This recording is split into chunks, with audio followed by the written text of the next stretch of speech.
బంటి వాళ్ళ డోర్ అయితే ఎవరో కొడుతూ ఉంటారు. అది చూసి అరుణ్ వాళ్ళైతే ఏంటి ఎందుకు కంగారు పడుతున్నారు, ఒకవేళ పోలీసులు వచ్చారేమో అని చెప్పి కంగారు పడుతున్నారు. పోలీసులు వచ్చిన ఆశకి మనకి ఎలాంటి సంబంధం లేదు, అందరూ అది గుర్తుపెట్టుకోండి అని చెప్పి డోర్ని ఓపెన్ చేస్తాడు అరుణ్.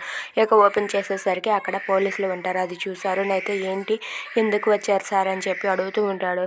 ఆ మాటలకు బంటిని అరెస్ట్ చేయడానికి వచ్చాం, బంటి ఆశని చంపేశాడని చెప్పి అంటూ ఉంటారు. బంటికి ఆశకి సంబంధం ఏంటి, బంటి ఆశను ఎందుకు చంపుతాడని చెప్పి అరుణ్ అంటూ ఉంటాడు.